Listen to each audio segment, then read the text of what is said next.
It's me, Cwazywabit. Welcome to another episode. In a game like Star Citizen, it's inevitable that you or a teammate is going to get injured or killed at some point. Whether that's by an NPC on a mission, another player, or just you stumbling around. So with that in mind, I've decided to put together a short guide to the Star Citizen medical system.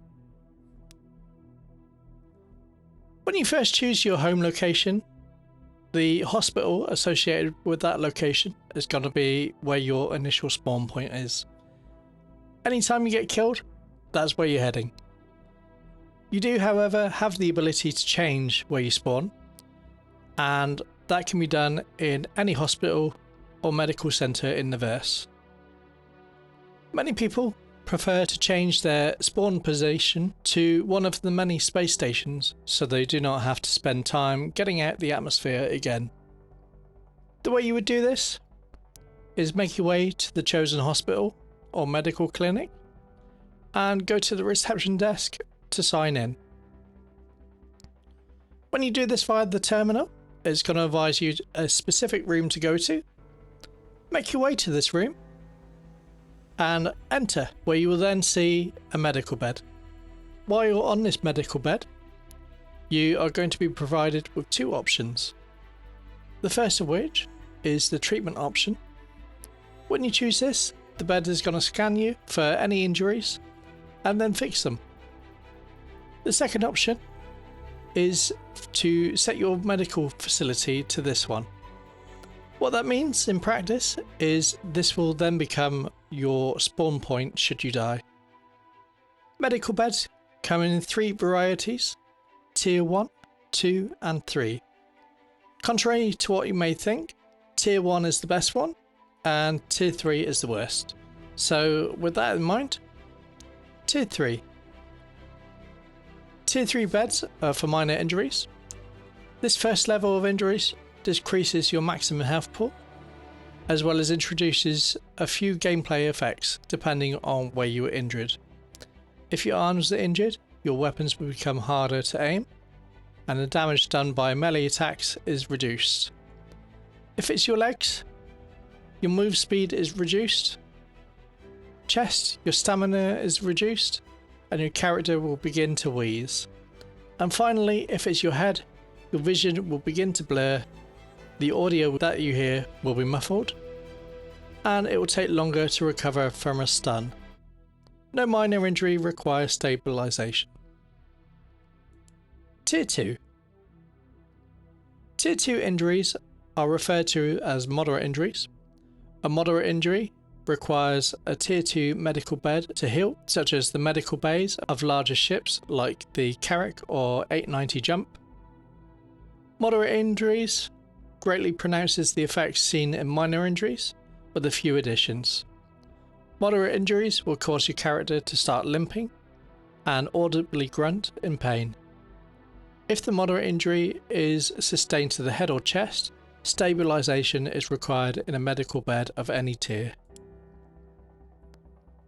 Tier 1. Severe injuries.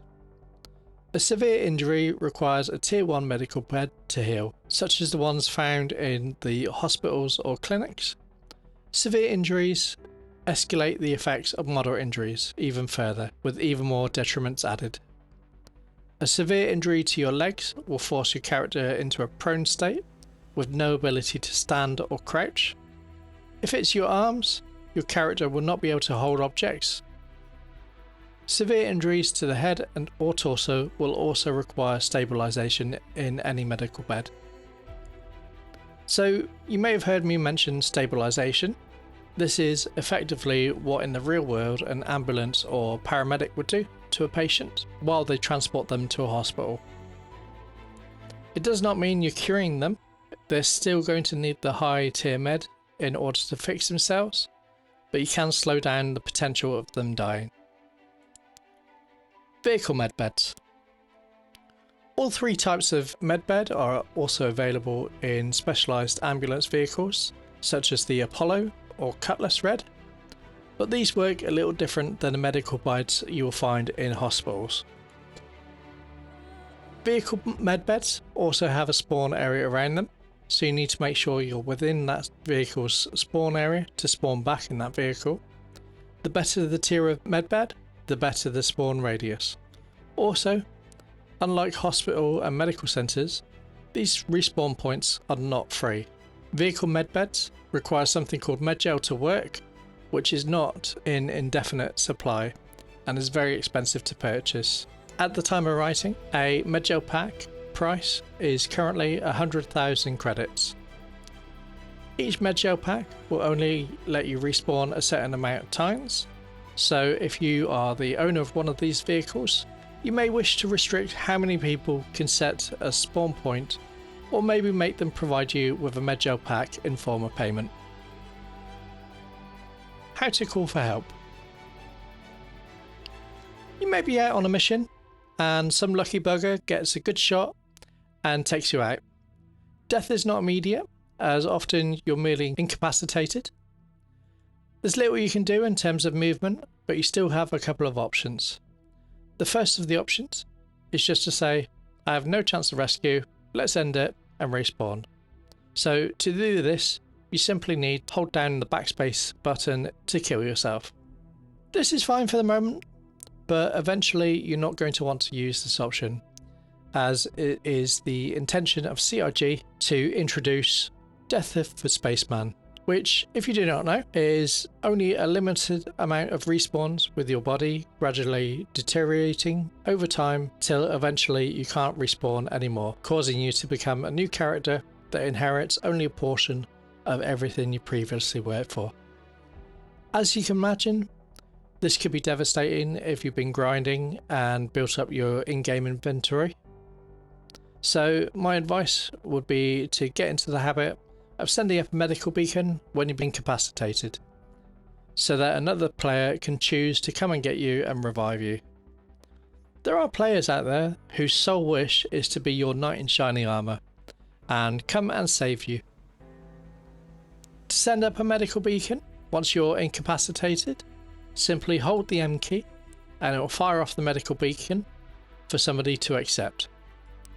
Don't worry, you often have over an hour in real time for that person to get to you and administer the treatment.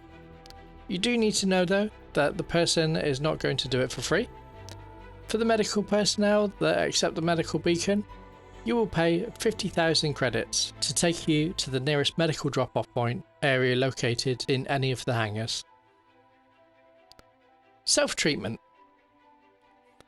Before you get to the incapacitated stage, it is of course possible to treat yourself by self-medicating using in-game medical equipment that can be in 3 different forms. The first form is for you to make yourself head to the nearest medbed, whether that's on a vehicle or hospital, that will fix you up. The next option is to have you stab yourself with a med pen. These are like an EpiPen style of injection, where you get one hit and then discard device. There are a few different types of Medpen, and each one has its thing that it treats, though you do need to be careful because you can overdose if you use it too much. The first one, and most commonly used, is the Hamazil pen, which is in a red container. This pen stops the bleeding and restores health to the current maximum, and can also bring a person back from incapacitation. The next pen is the Oxy pen, which, as the name suggests, gives emergency oxygen to your suit. This container has a blue appearance. Coming next is the Cortico pen, which contains Sterogen. This is an orange pen used to treat the chest and head injuries, as well as muscle weakness.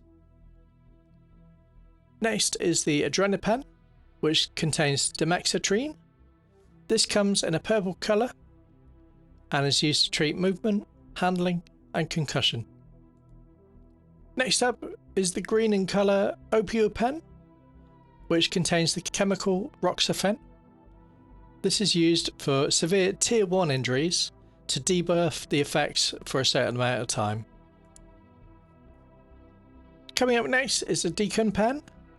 This yellow pen is used in the treatment of radiation exposure, something that was recently introduced to the game. And finally is the Detox pen.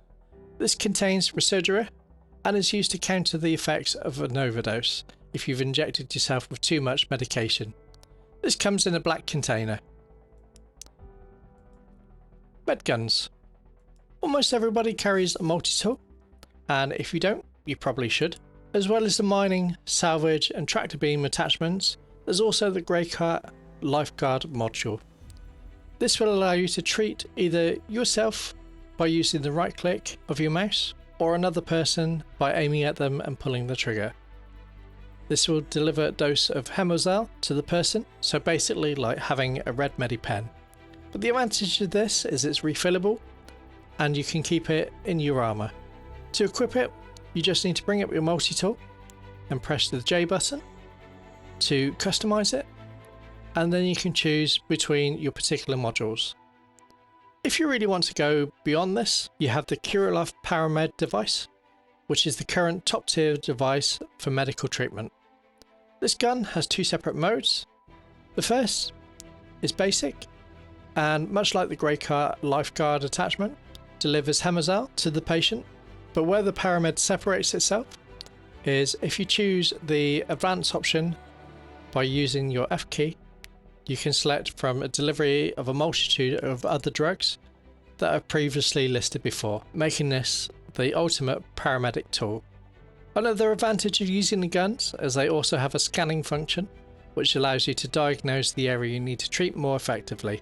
Both the guns, the refills, and also the Medipens can be purchased at any pharmacy attached to any hospital or medical clinic. Conclusion. So that's it.